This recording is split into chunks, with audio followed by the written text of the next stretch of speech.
Hello everyone. Tonight, we drift along a corridor that glows like a low ember, and you feel the quiet press against your shoulders the way silk presses against a wrist. We move slowly because this place rewards slow things. A breath measured against a lantern's sway. A footfall braided into drumbeats far away. Incense floats like a thin ribbon. Somewhere, a chime answers a gate. Somewhere a curtain inhales and exhales, and you can almost count the heartbeat that hides behind it. You might not even survive the silence of these halls, because silence here is a ceremony, and every pause is a question you answer with your posture. If you're comfortable and you want more nights like this, you can like and subscribe now. And, if you wish, tell us where you are listening from and what time your clock is keeping you company. We keep our pace soft, past painted screens that trade cranes for peonies, past doors that understand how to listen. Tonight we walk toward a threshold that ruled more evenings than the moon, a narrow doorway between the outer world and the inner chambers. A doorway watched by those whose vocation was absence.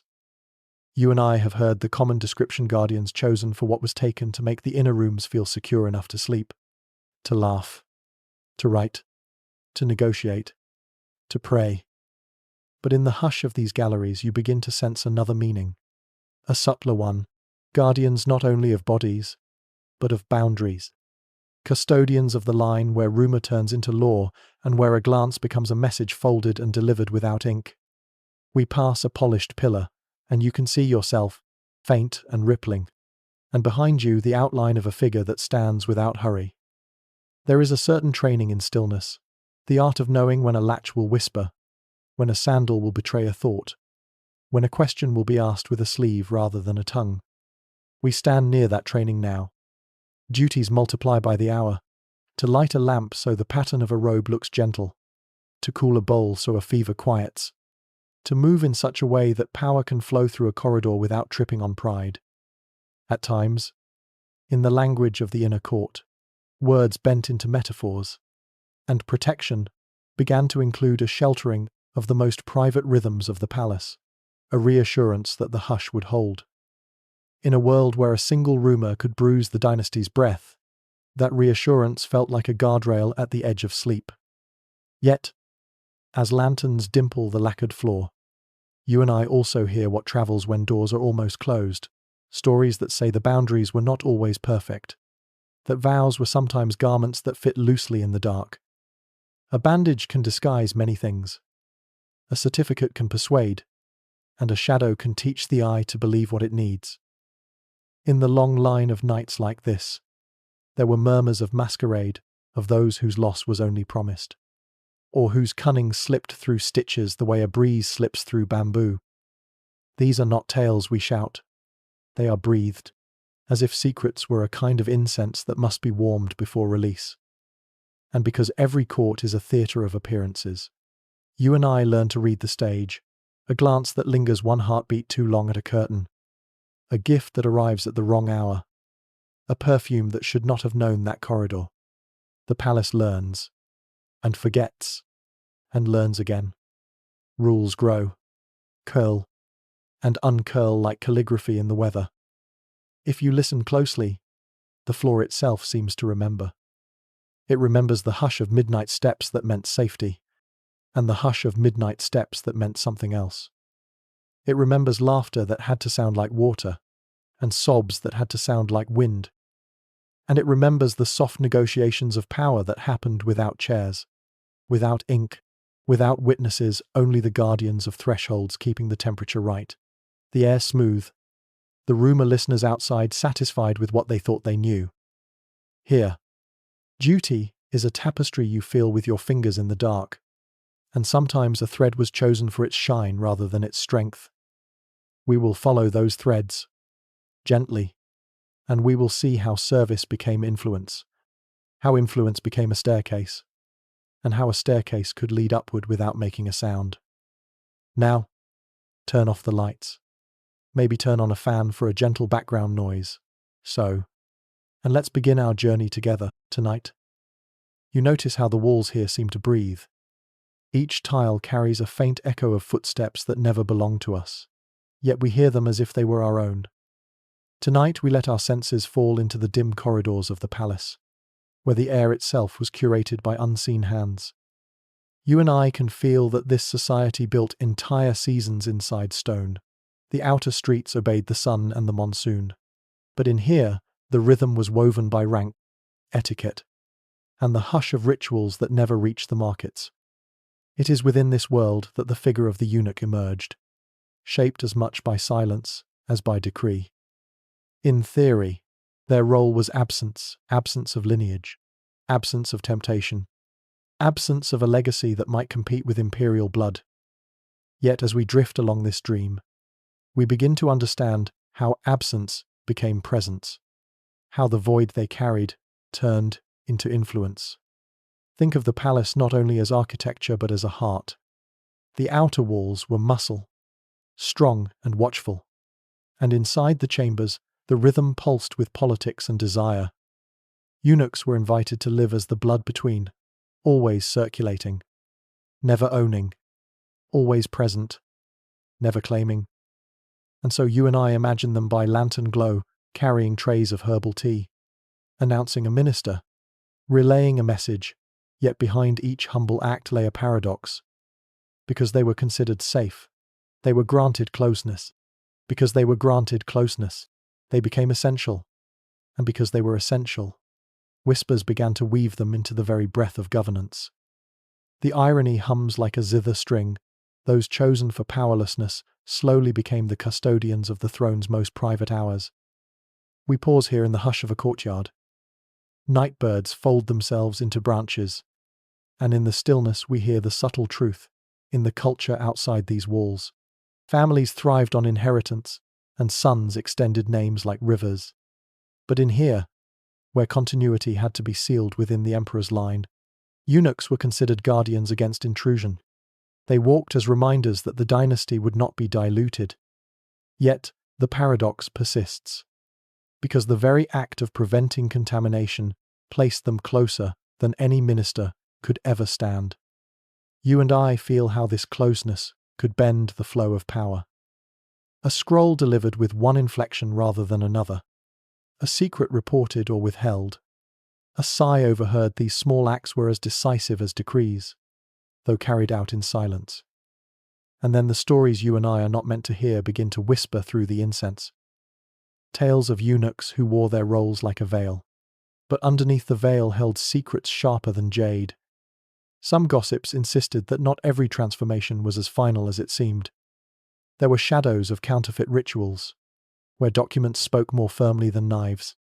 There were rumors of those who learned how to conceal what had not truly been lost, or of nights when boundaries folded like paper screens. These stories float without anchors. They cannot be proved, yet they cannot be silenced, because they serve a purpose of their own. They remind us that where power erects walls, human cunning finds doorways. And in that tension, the eunuch's role became both safeguard and risk, protector of imperial dignity, and at the same time, a vessel through which secrets could flow unseen. As we drift farther, you notice how the fragrance of sandalwood grows heavier, almost as if the air itself wants to make us drowsy before we confront the truth. This system depended on trust that could never be fully inspected. Trust that a threshold was guarded, that a promise was real, that the hush was sincere. And yet, even the strongest dynasty knew that suspicion travels faster than loyalty. That is why chronicles from different reigns carry both praise and caution. Praise for the devotion of eunuchs who served as the emperor's eyes and ears, and caution for the influence they could wield when trust tilted even slightly in their favor. Tonight, you and I stand at that threshold, listening not to the loud proclamations of history, but to the quieter rustlings, the way absence became authority, the way silence spoke louder than drums. And yet, behind the stillness, something gentle was beginning to shift. We linger in the dim corridor, as though the air itself wants to guide us deeper. You notice how the silence grows layered, one layer shaped by ritual, another by expectation, another by secrets too soft to be written. In the outer city, life roared with vendors, drums, and petitions shouted across courtyards. But here inside, voices shrank into whispers that carried farther than any shout.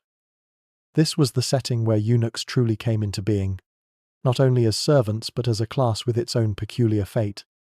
You and I can almost hear their footsteps learning the rhythm of the palace, how each boy taken from his family and reshaped by decree learned to trade what was lost for a kind of closeness that few others could touch. Youth, for them, ended not in adventure but in confinement, and yet confinement became its own kind of path. Imagine the narrow alleys outside the palace, where families desperate for survival sometimes chose to offer a son to the gates. It was both sacrifice and calculation, a chance that one life inside might secure favors, grain, or relief for those left behind. You and I sense the sharp contrast. Beyond the walls, the boy might have been lost in poverty. Within, he could hold a lantern beside the most exalted figures of the realm. The transformation was physical, but the deeper transformation was emotional learning to shape one's identity around service, around invisibility, and around the delicate art of presence without possession. Each new arrival into the Palace Youth Corps discovered that survival meant not only obedience, but also sensitivity to the unspoken, the change in a concubine's breath, the shift in a minister's tone, the way a curtain moved too quickly in the breeze. We move through a chamber where silk banners hang like frozen water. You can imagine a boy standing here, his head lowered, learning how to bow with precision, how to carry water without a ripple, how to announce an imperial name with a voice steady enough to be trusted. Training shaped them into creatures of ritual, yet within that training the seeds of influence began. Because to be truly trusted, they had to learn the desires and fears of those they served. You and I notice how quickly knowledge becomes currency in such a world. A boy who could soothe a sleepless empress, or distract a jealous rival, or remind a minister of the emperor's preferences. Such a boy grew into a man whose value no decree could measure. Still, beneath the training, the human heart whispered. The contradiction never left. These youths had been reshaped to remove them from the normal currents of family and future. Yet they lived in the very river where dynasties rose and fell. Some clung to devotion as if it were the only garment they had left.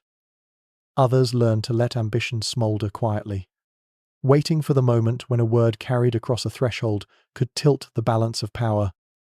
You and I can sense how heavy that waiting must have been.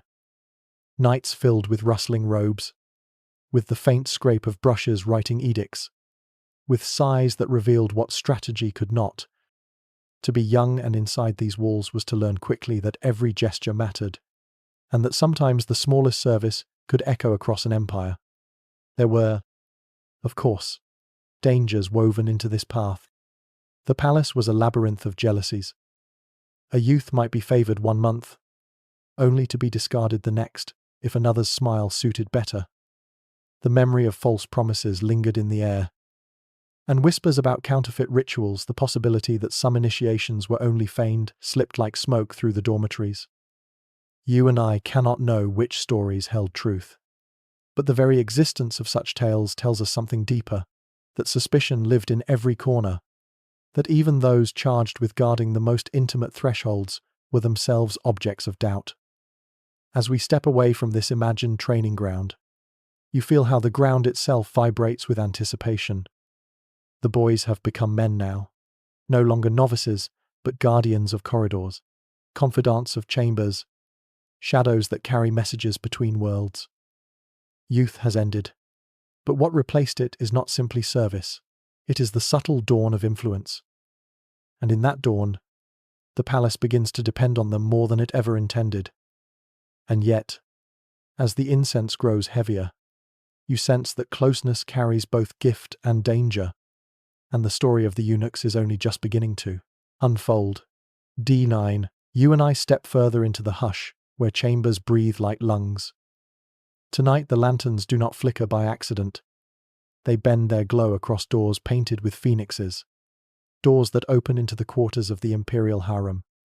Here, the air itself is perfumed, and every scent carries both invitation and warning. It is in this world of velvet and caution that the eunuchs found their most delicate tasks. You notice how they became more than attendants. They were interpreters of silence, witnesses to rivalries, guardians of secrets that could not be written into edicts. To be present here was to walk a corridor where a smile might mean a gift one night and a punishment the next. Within the harem, intrigue lived in the rhythm of fans opening and closing, of glances that darted like sparrows, of laughter that sometimes carried a blade's edge. Eunuchs became the thread that stitched this world together. They were trusted to carry messages between chambers, to bring tokens from one consort to another, to soften or sharpen the tone of words depending on what the listener might endure. You and I can feel how fragile this balance was. The emperor's favor was the sun, and each concubine tilted toward it, desperate for warmth. Eunuchs moved like shadows among them, recording who turned toward the light, who faded into cold, and who plotted to borrow brightness from another. Stories drift here like the smoke of censers, stories you and I are not meant to hold but cannot help overhearing. There were whispers that some eunuchs acted as more than messengers, that their closeness made them confidants, perhaps even accomplices in schemes designed to tip the scales of affection. When a concubine feared losing her place, it was sometimes a eunuch's counsel that steadied her or deepened her despair. And, in the darker corners, rumors suggested that the barriers of ritual were not always absolute. Some believed that counterfeit initiations left certain men able to play roles they should not have, allowing forbidden liaisons to unfold behind veils of trust. These were never shouted aloud, only breathed into existence like fragile secrets that dissolved if touched too roughly. You and I can imagine the tension of those nights. A eunuch bearing fruit to one chamber might linger a heartbeat longer than necessary. A whispered reassurance could travel farther than the emperor's decree. When suspicion arose, it spread like the shadow of clouds, touching everyone, even those who were innocent. And yet the system endured, because without eunuchs, the machinery of the harem could not turn. They organized banquets, prepared robes, coordinated festivals. They knew the order in which names should be called, the hierarchy of bows, the tempo of songs. Their mastery of detail made them indispensable, and indispensability, over time, became power. We pause by an imagined screen painted with cranes. Behind it, voices are hushed, and you sense the truth. The harem was not only a place of beauty, but a battlefield of patience. Eunuchs were the scouts in that quiet war, carrying intelligence from one side to another, shaping perceptions simply by the tilt of their voices. They could prolong a rivalry by carrying a rumor intact, or they could dissolve tension by softening the edges of words. It was influence of the subtlest kind, exercised not with swords but with silence and suggestion. And through it all, they remained officially powerless. They owned no lands, fathered no heirs, and claimed no titles of nobility. Yet in the scented air of these rooms, power flowed through them like a current hidden beneath still water. You and I can sense how intoxicating that must have been, to be nobody in name, yet to feel the empire's pulse quicken in response to your movements. And in that intoxication lay both loyalty and danger. Some eunuchs gave their lives to ensure the emperor's will was carried out, becoming symbols of absolute service. Others learned how to weave their own ambitions quietly into the fabric of palace life, ambitions that might one day unravel more than they preserved. The incense thickens, the night grows heavier, and the sound of silk brushing stone becomes almost unbearable in its softness. You feel that we are only beginning to glimpse the layers of this role: guardians, servants, confidants, perhaps even actors in dramas that history chose not to write openly. And, as we step deeper into this dream, the thought lingers. What seemed like absence at first is turning, slowly, into presence too strong to ignore. And yet, beyond these veils of perfume and painted doors, another stage of power waits quietly in the shadows. We follow the lantern light as it leads us away from the perfumed chambers and toward the colder halls, where scrolls and ink decided the empire's direction. You can hear the difference immediately. The air is less fragrant, more stern, as though it carries the weight of decrees rather than sighs. Here, in the antechambers of politics, the eunuch's presence shifted once more. No longer only shadows among silken screens. They became the messengers who linked the inner palace to the outer court. You and I sense how delicate this role was, bridging a divide that no minister dared cross without permission, carrying words that could elevate or destroy with nothing more than the way they were spoken. Imagine an emperor cloistered in his private apartments, preferring seclusion or mistrusting the court. In such a moment, it was the eunuchs who decided which memorials reached his hands, which requests were delayed, which warnings were softened, which compliments were amplified. Officially, they were only carriers, but in truth, the tone of an empire's heartbeat often rested in their discretion. You and I can almost see it, a scroll rolled tightly, its ribbon knotted. Yet the man delivering it already knows its contents and perhaps decides whether the knot should be tied too loose, too firm, or left slightly askew to hint at urgency. Ministers complained of this invisible barrier. Records from dynasties across centuries preserved their frustration. Statesmen who felt their counsel was filtered through voices that were not supposed to command. Yet emperors themselves leaned on these men, because who else was always at their side when illness struck, when doubts clouded judgment, when family quarrels threatened to spill into governance? Eunuchs became the quiet custodians of imperial moods.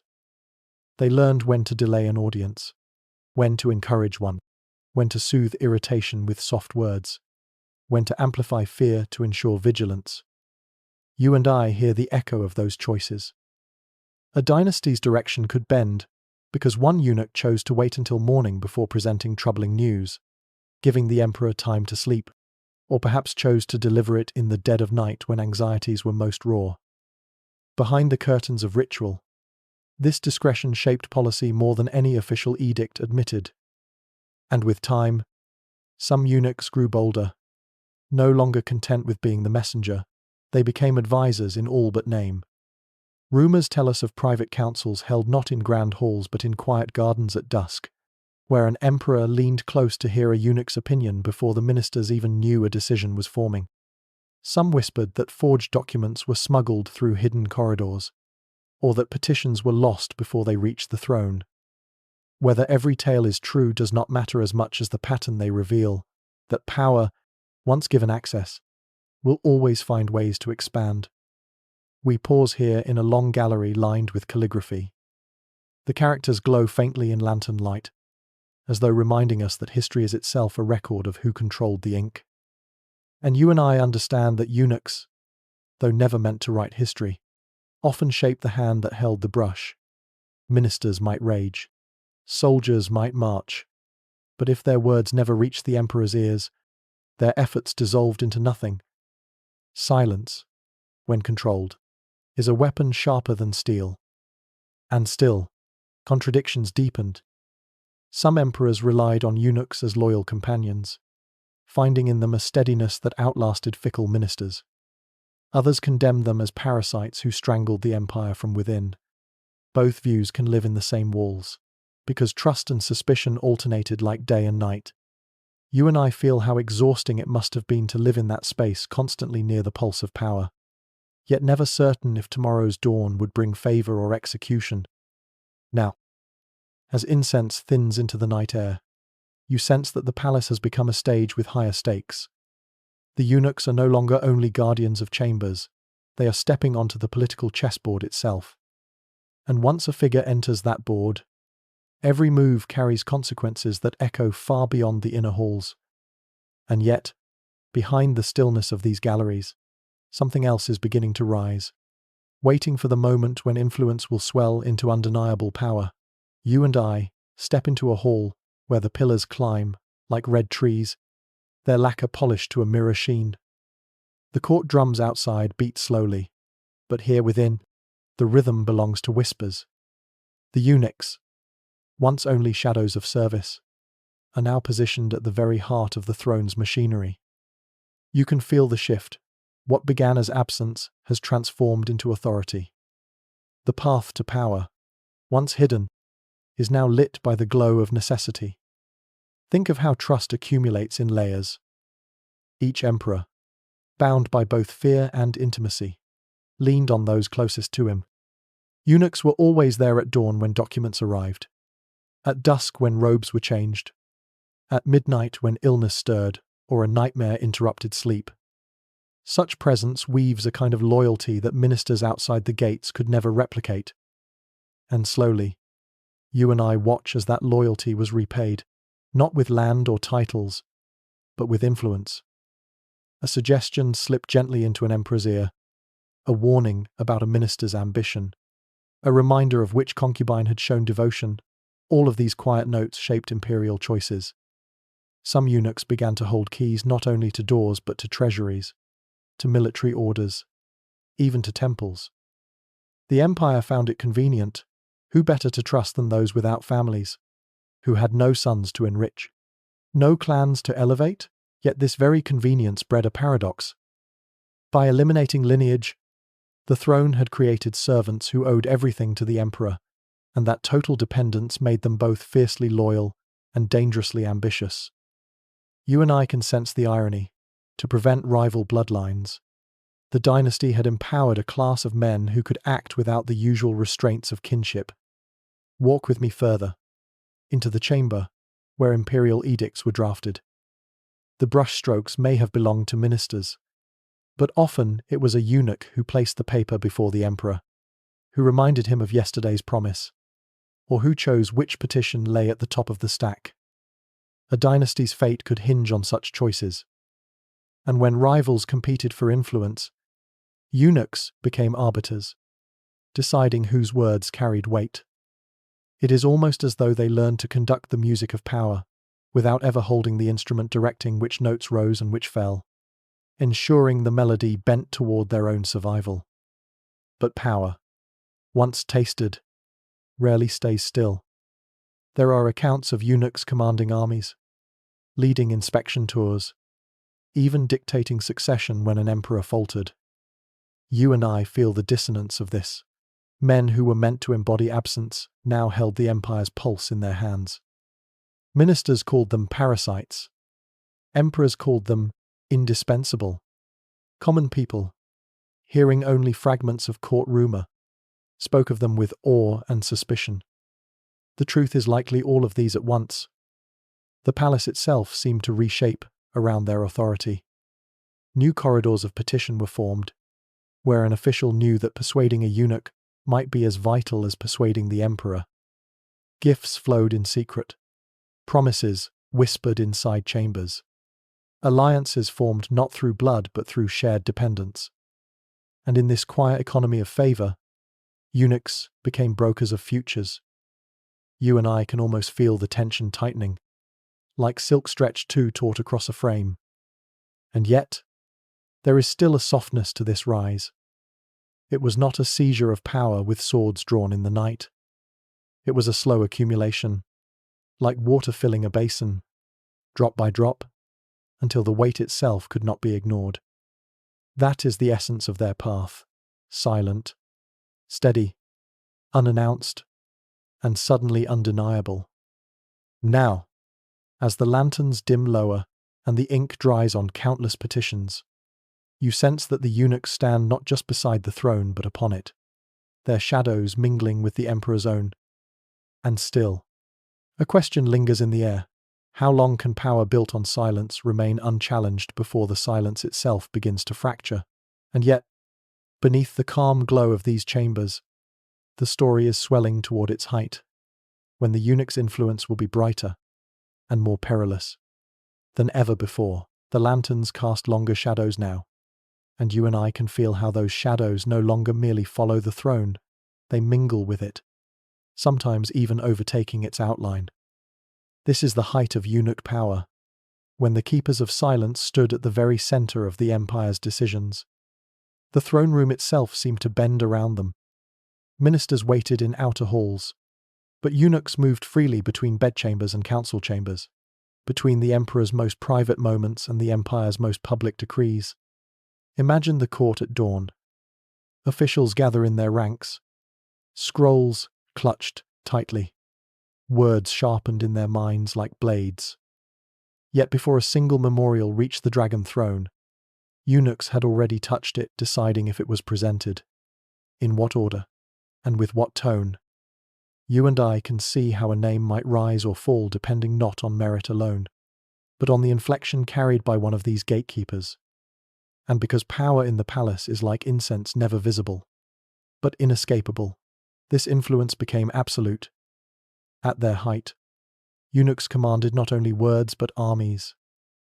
Some dynasties placed them at the head of garrisons, trusting them more than generals whose loyalty was divided by clan. Others set them to oversee granaries and salt revenues, lifelines of the state. You and I can hear the resentment this stirred, ministers railing in frustration, soldiers whispering that their swords bowed to men who bore no swords themselves. Yet emperors often preferred it this way, believing that those without heirs were less dangerous than those with lineages to strengthen. It was a gamble repeated across centuries, a gamble that sometimes brought stability, and sometimes ruin. The chronicles recall moments when eunuchs became kingmakers. Succession disputes, the most perilous storms of any dynasty, often turned on their whispers. A child emperor might be shielded by their arms, his every audience shaped by their presence. An elder statesman might find his counsel dismissed because a eunuch had already spoken in the night. You and I feel how dizzying this must have been, power exercised without ever appearing on the official record. Decisions made in the space between curtain and chamber, in words too soft for scribes to capture. Yet height always invites suspicion. In this pinnacle of influence, eunuchs also drew the heaviest anger. They were accused of corruption, of taking bribes, of selling access to the throne. Whether these charges were true in every case does not matter as much as the fact that they were believable. When men without official office shape the empire's path, the line between service and self-interest grows blurred. And because their rise was built on silence, their fall was often announced with sudden noise, purges that thundered through the palace. Accusations shouted in court, executions carried out as if to erase the very memory of their influence. Still, in this moment of the story, the height you and I can feel both the splendor and the fragility. Eunuchs walked dressed, not in armor, but in trust, carrying keys, scrolls, and secrets. They embodied contradiction, powerless in theory, omnipresent in practice. And as the candles sink lower, as night presses closer against the carved windows, you sense that this summit is unstable. What rises so silently can collapse just as quietly, undone by a whisper in reverse. And yet, as the incense swirls and the drums outside mark another hour, you and I know the story must tilt soon. For every height has its horizon, and behind the glow of triumph waits the shadow of decline. The glow of power never lasts unchanged. You and I move through these halls as the air grows heavier, no longer humming with assent, but trembling with suspicion. At the height of their influence, eunuchs discovered that each favor won also carved a mark of envy, and each secret guarded also birthed a seed of distrust. Ministers who once fumed in silence began to plot aloud. Soldiers whose commands had been bent began to murmur of betrayal, and even emperors who leaned on eunuch counsel found their trust shading into fear. We stand in a corridor where the paint on the pillars is chipped, where once bright lacquer dulls under the breath of countless whispers. It is here that decline takes root, the same traits that elevated eunuchs' closeness, indispensability. Silence became reasons for suspicion. You and I can imagine an emperor, aging and weary, realizing that the voices he hears most often are not those of ministers, not those of kin, but those of servants whose loyalty is bound to proximity rather than to law. The realization curdles into doubt. Doubt breeds inquiry. Inquiry invites purge. Accounts survive of great purifications, nights when names were erased, when those who once carried imperial keys were dragged into courtyards, lit not by lanterns but by the cold gleam of torches. Some were condemned for corruption, others for treason. still others for the simple crime of being too trusted. You and I hear the echoes of those sentences. Not shouted, but whispered, because the palace itself wished to hide the embarrassment of dependence. Ministers recorded the events with satisfaction, yet ordinary people outside the walls often spoke of sorrow, remembering the eunuchs as figures both feared and pitied. And then came the rumors, those fragile shadows that travel faster than decrees.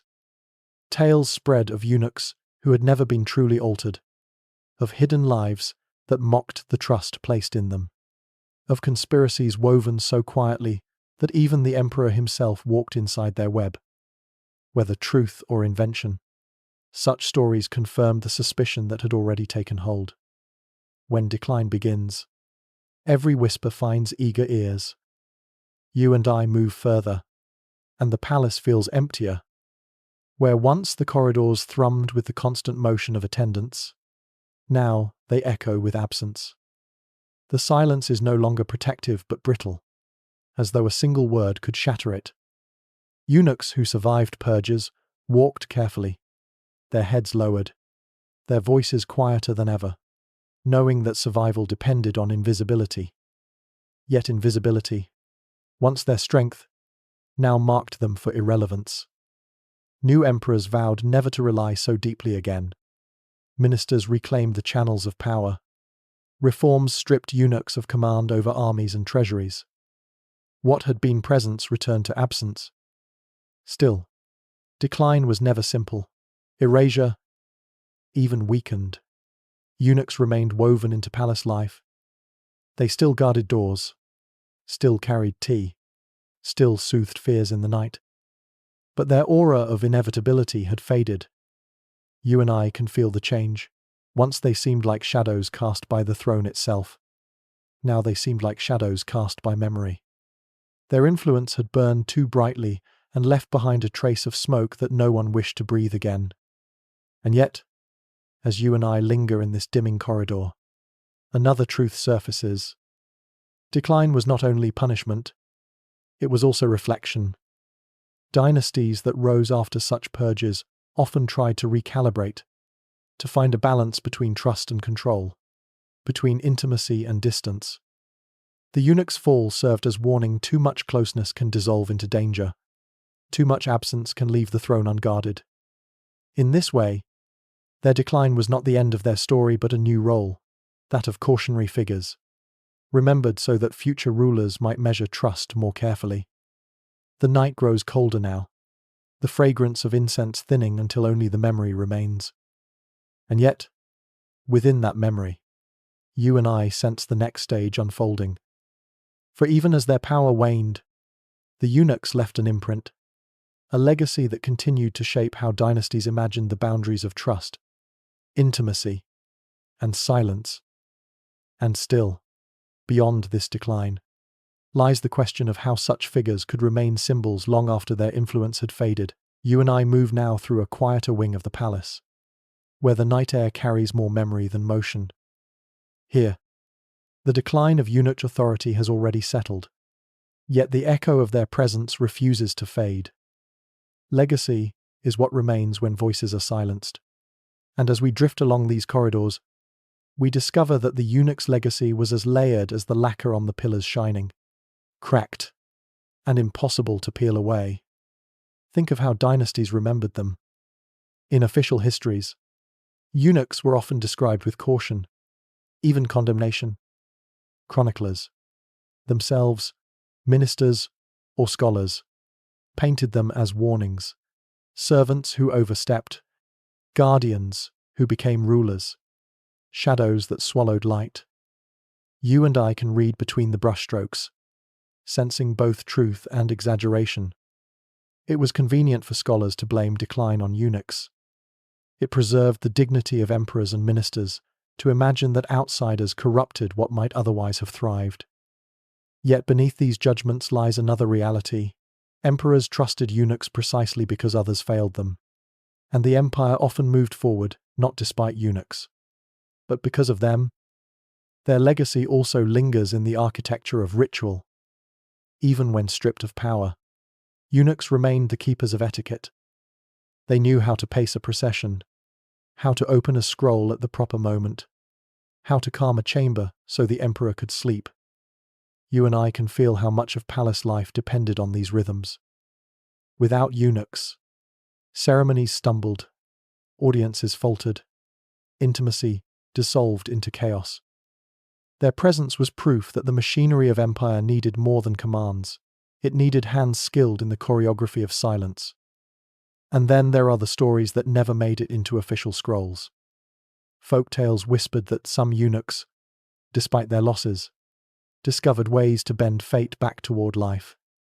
Some became patrons of art, sponsoring opera troupes or calligraphers, leaving behind beauty rather than decrees.